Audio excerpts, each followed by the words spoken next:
बिस्मिल्लाहिर्रहमानिर्रहीम। मैं हकीम से नदीम अफजल आप लोगों की खिदमत में हाज़िर हूँ और बेहद मशकूर हूँ आप लोगों का कि आप लोगों ने मेरी वीडियो देखने के लिए वक्त निकाला। नाज़रीन, एक बार फिर जरियान के एक नए नुस्खे के साथ हाज़िर हुआ हूँ। बहुत ही आसान सहल सा नुस्खा है। नाज़रीन, मैंने आपको बहुत सारे जरियान के नुस्खा जात बताए हैं। सारे जरियान के नुस्खा जात बताने का मकसद ये है कि आप इन तमाम नुस्खा जात को देख लें, समझ लें, उनमें जो नुस्खा आपको मुनासिब लगे वही नुस्खा इस्तेमाल करें।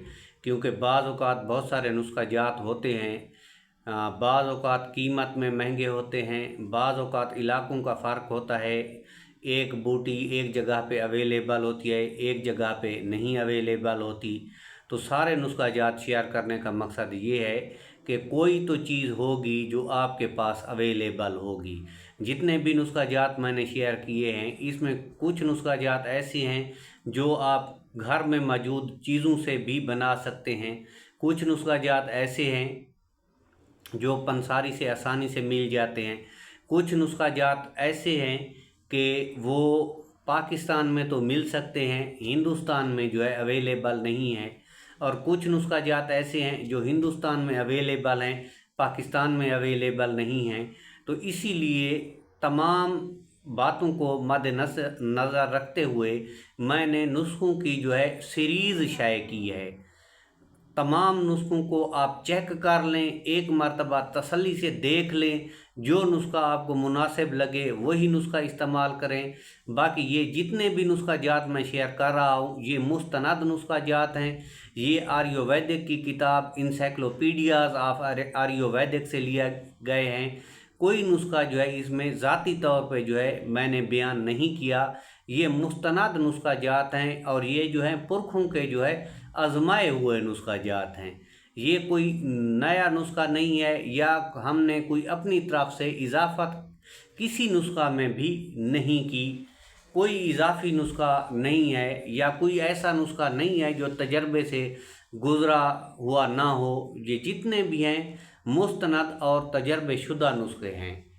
चलते हैं नुस्खा की तरफ, लेकिन इससे पहले आप लोगों से रिक्वेस्ट है कि अगर आप लोग मेरे चैनल पे पहली मर्तबा हैं तो मेरे चैनल को सब्सक्राइब करें और बेल का आइकन भी ज़रूर दबाएं ताकि आने वाली हर नई वीडियो आप लोगों तक पहुंचती रहे और आप लोग जो है उसे फ़ायदा उठाते रहें। तुखम भंग आपने लेना है 5 ग्राम, इलायची लेनी है 20 ग्राम और मिश्री लेनी है 20 ग्राम। इन तमाम चीज़ों का जो है आपने सफ़ूफ़ कर लेना है। सफ़ूफ़ कर लेने के बाद इसके जो है तकरीबन 10 से जो है 15 वज़न बना लें। 10 से 15 दिन इस्तेमाल करें। दूध के साथ आपने इस्तेमाल करने हैं तो इंशाअल्लाह जरियान जो है हमेशा हमेशा के लिए ख़त्म हो जाएगा। एक बात याद रखिए, ये जो नुस्खा है आपने रात को सोते वक्त इस्तेमाल करना है, क्योंकि तुखम भंग जो है मुखद्दर असर रखता है, यानी कि नींद आवर है। बाज़ औक़ात ये होता है कि ये नुस्खा आप इस्तेमाल करें और आपको नींद आना शुरू हो जाए तो आप ये ना हो कि काम काज भी ना कर सकें। रात को सोते वक्त खाएंगे तो इंशाअल्लाह मुफीद साबित होगा। तुखम भांग का एक और फ़ायदा बताता चलूँ, इसमें मैग्नीशियम की जो है काफ़ी मिकदार होती है।